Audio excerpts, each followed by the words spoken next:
अष्टावक्र गीता दूसरा प्रकरण 17वां सूत्र। इस सूत्र में राजा जनक कहते हैं कि मैं बोध मात्र हूँ, किंतु मेरे द्वारा अज्ञान से उपाधि की कल्पना की गई है। क्या कहा?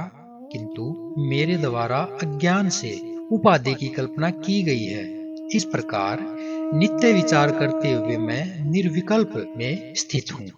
राजा जनक अपनी आत्मानुभूति की अभिव्यक्ति के क्रम में आगे कहते हैं कि मैं आत्मा होने से शुद्ध बोध हूँ। मैं आत्मा होने से शुद्ध बोध हूँ। यह जो सृष्टि है यह अखंड है। इसे विभाजित नहीं किया जा सकता। इसे खंड खंड में नहीं देखा जा सकता। यह एक है, समग्र है। इसे भिन्न भिन्न पदार्थों में विभक्त करने से यानी बांटने से इसकी उपयोगिता ही नष्ट हो जाती है। इस समग्र का जो सौंदर्य है वही नष्ट हो जाता है। जैसे शरीर एक है, पूर्ण है, सुंदर है।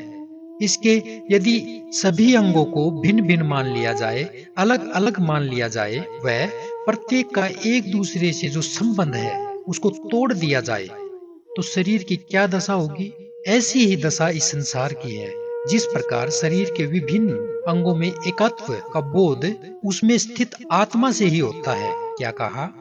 जिस प्रकार शरीर के विभिन्न अंगों में एकत्व यानी एक होने का बोध उसमें जो स्थित आत्मा है उससे होता है, ठीक उसी प्रकार से सृष्टि में जो एकत्व है, जो एकपन है, जो बांधे हुए है, उसका बोध कराने वाला मात्र परमात्मा या ब्रह्म ही है। इस सृष्टि के जो विभिन्न पदार्थ हैं उनमें भिन्नता नहीं है बल्कि एकता है, किंतु उनको भिन्न भिन्न नाम देने से ही उनमें भिन्नता का बोध होने लगा है।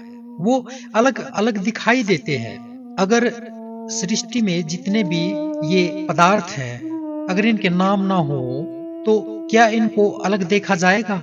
क्या इनको अलग दृष्टि से देख पाओगे? ये जो इनको भिन्न भिन्न उपाधियां नामकरण हमने दिए हैं, ये मात्र अज्ञान के कारण दिए हैं।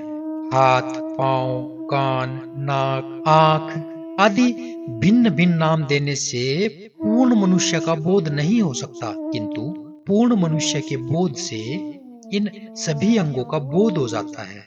इसलिए सृष्टि में परमात्मा खो गया। जिस प्रकार से विभिन्न कारखानों में विभिन्न पुर्जों के जोड़ से यंत्र बनते हैं, यह शरीर इसी प्रकार नहीं बना हुआ है बल्कि एक ही चैतन्य तत्व से विकसित हुआ है। ऐसे ही यह सृष्टि विभिन्न अवयवों का जोड़ मात्र नहीं है बल्कि उस एक परम तत्व यानी ब्रह्म से विकसित हुआ है। इसलिए इसमें एकत्व है, इसमें एकपन है।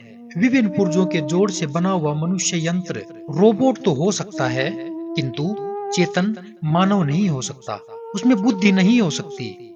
जिस तरह से भावना है, देखने का दृष्टिकोण है, वो उन रोबोट्स में जागृत नहीं किया जा सकता। ये जो मनुष्य हैं, ये फिएट और एम्बेसडर जो कार हैं उनकी तरह मॉडल नहीं है, बल्कि इनमें एक ही आत्मा रूपी जीवन धारा प्रवाहित हो रही है। ऐसी ही सृष्टि है जिसमें भिन्नता मात्र अज्ञानी को दिखाई देती है, ज्ञानी को उसमें सदा एकता दिखाई देती है।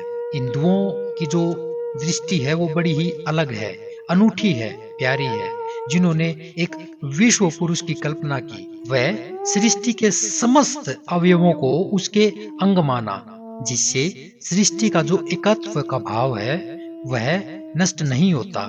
जनक इसी तथ्य को प्रकट करते हैं कि इस समस्त उपाधियों की कल्पना अज्ञान से हो गई है। इस समस्त उपाधियों की कल्पना कौन सी उपाधि? अलग अलग देखने की, जो संसार को भिन्न भिन्न दृष्टि से देखता है, वह उपाधि। कहते हैं इस समस्त उपाधियों की कल्पना अज्ञान से ही हो गई है। जिसे आत्मा का ज्ञान नहीं, ब्रह्म का ज्ञान नहीं, वे ही पदार्थों को पदार्थ समझकर नाम दे देते हैं, वरना यह सृष्टि आत्मा ही है। जनक कहते हैं मैं इस प्रकार नित्य विचार करता हुआ अब निर्विकल्प में स्थित हूँ। अब मेरे लिए दूसरा कोई विकल्प नहीं है। मैं एक हूँ। व यह सृष्टि मुझसे भिन्न नहीं है। अगले सूत्र में फिर मिलते हैं, तब तक के लिए नमस्कार।